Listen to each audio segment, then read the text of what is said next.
Was recently your vice president, Kamala Harris, decided to go to Ghana. She went to Tanzania and she was going to Zambia in her Africa tour. Now, the reason why she's doing this is because the United States is worried they're losing influence on the African continent because China, the BRICS, alliance is getting more influence there. And because I've been to the African continent, a few times, I understand why. Because the United States have never did anything for the African continent at all. All they did was, okay, you gave them aid, but you didn't help them build any kind of infrastructure. You didn't help them build any roads, bridges. You didn't help them do anything. You just gave it aid to corrupt politicians. And in exchange for that, you got to do what you want, push your will on them. And if they stood up to you in any way, shape, form, or fashion, then you just caused a coup.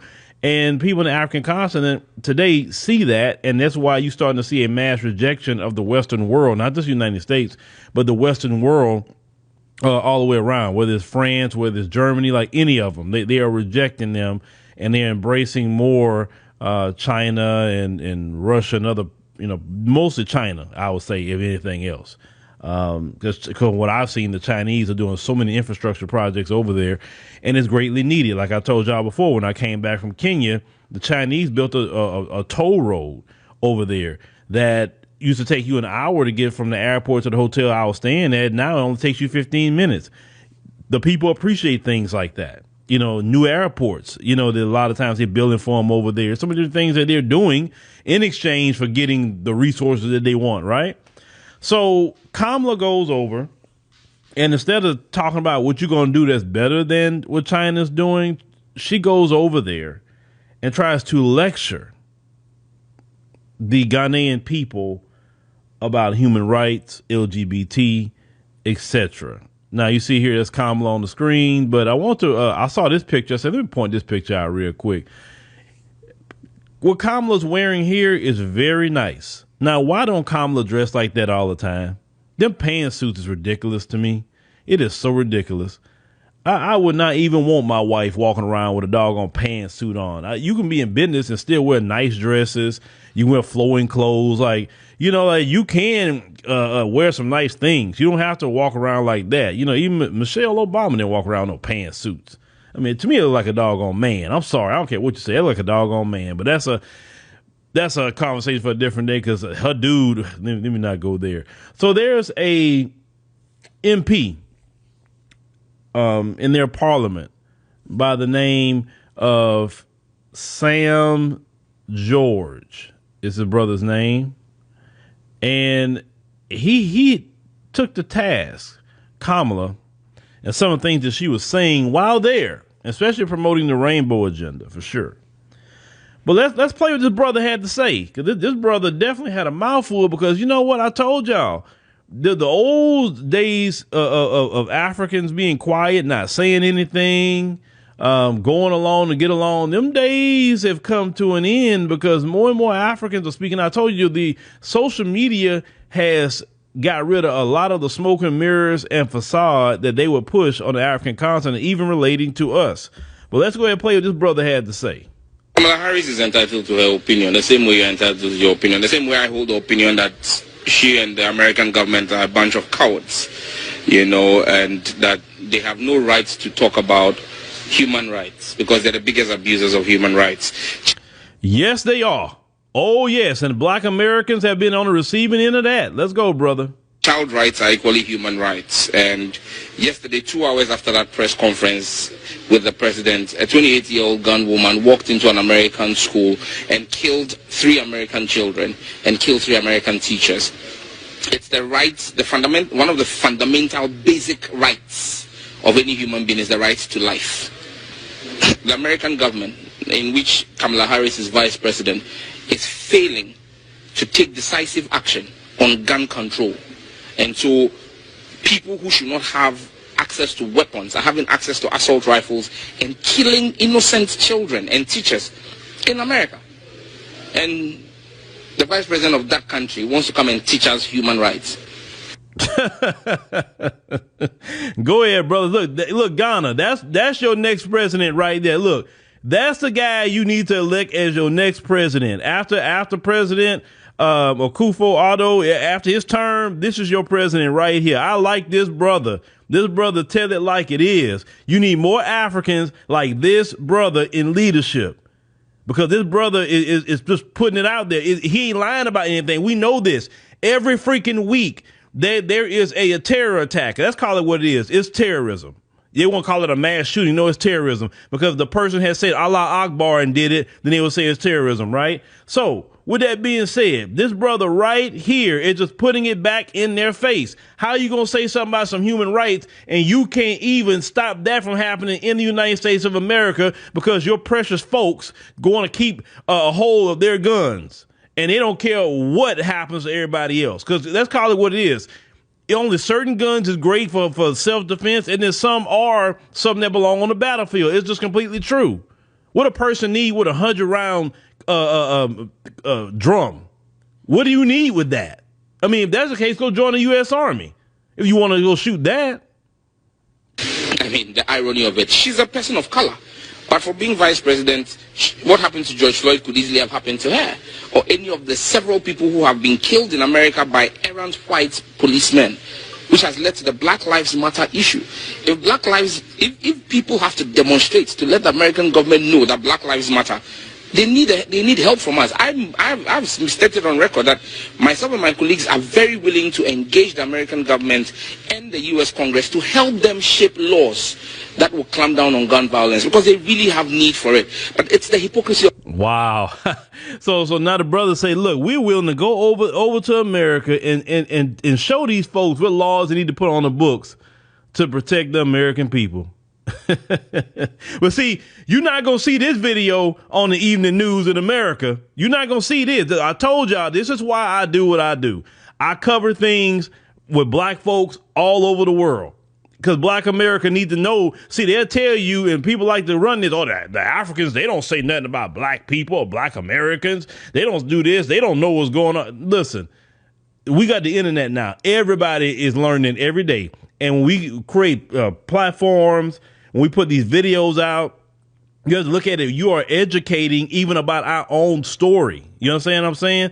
He wouldn't have this knowledge, and it wouldn't have been for black Americans telling our story, putting it out there. Okay, he wouldn't know any of this stuff related to us. But let's continue. Of the U.S., where they call homosexuality a human rights issue in Africa, but yet they are doing business with countries where homosexuality is frowned upon. Over $1 billion of military hardware is sold to Qatar almost on a yearly basis. In Qatar, homosexuality is punished by death, not imprisonment.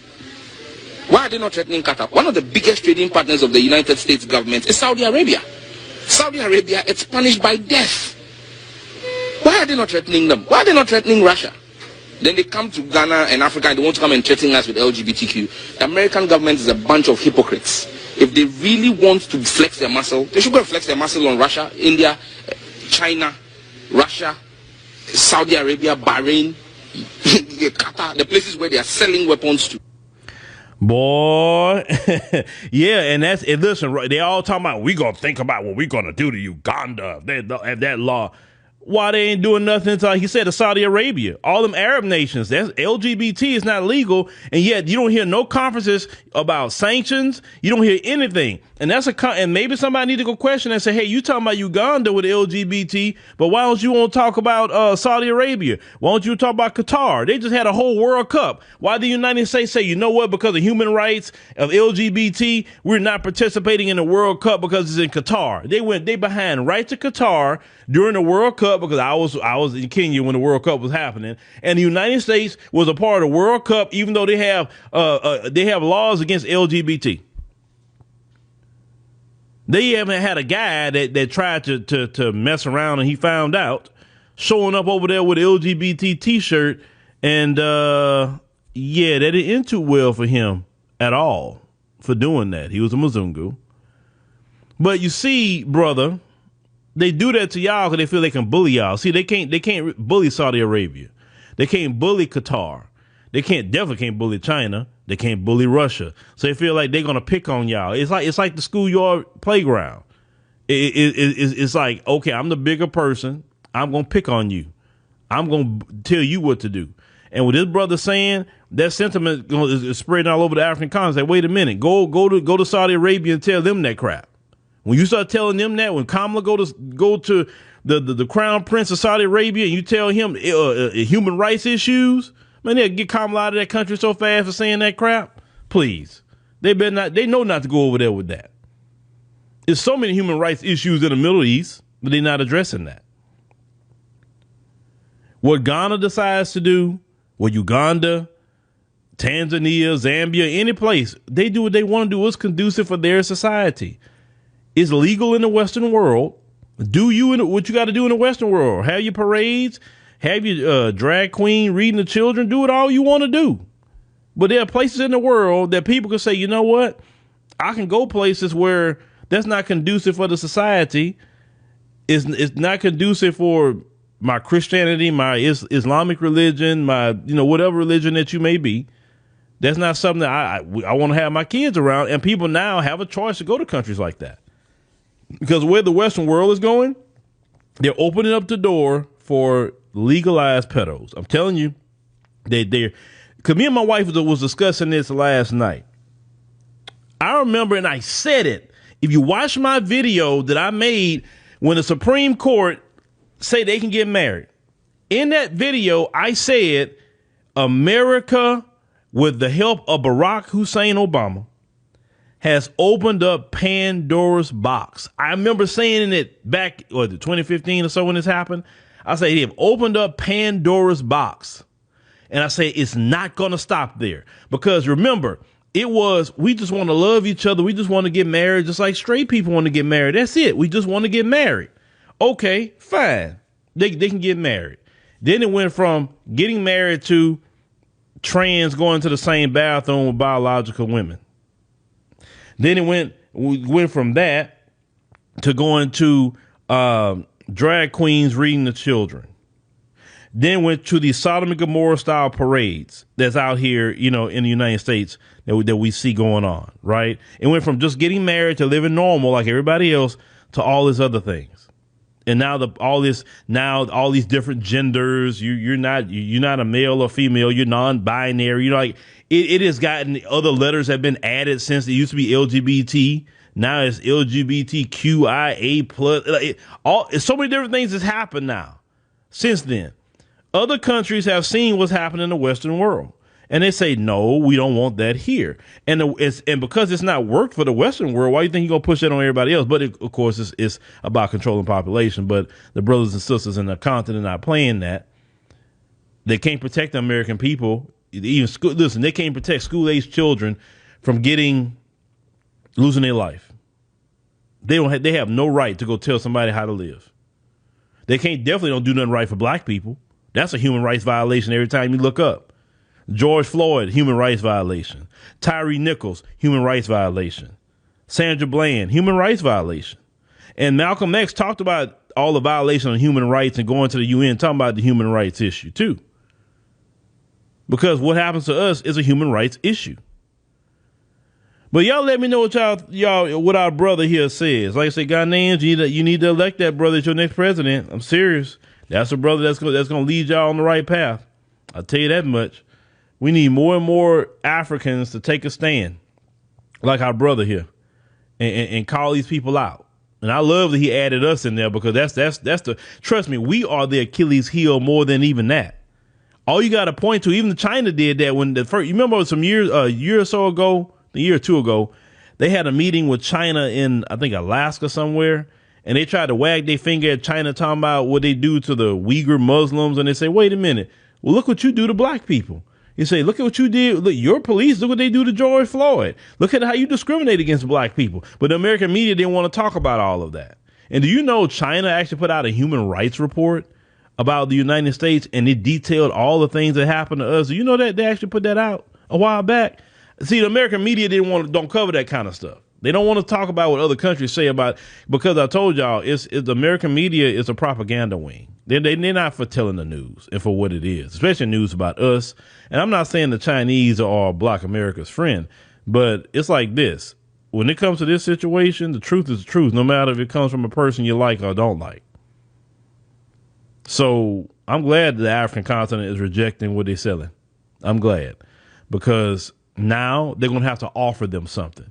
You can't wag your finger at them no more and tell them you're going to do what we say do. No, you're going to have to compete with the Chinese, and you're going to have to start building up this infrastructure over here.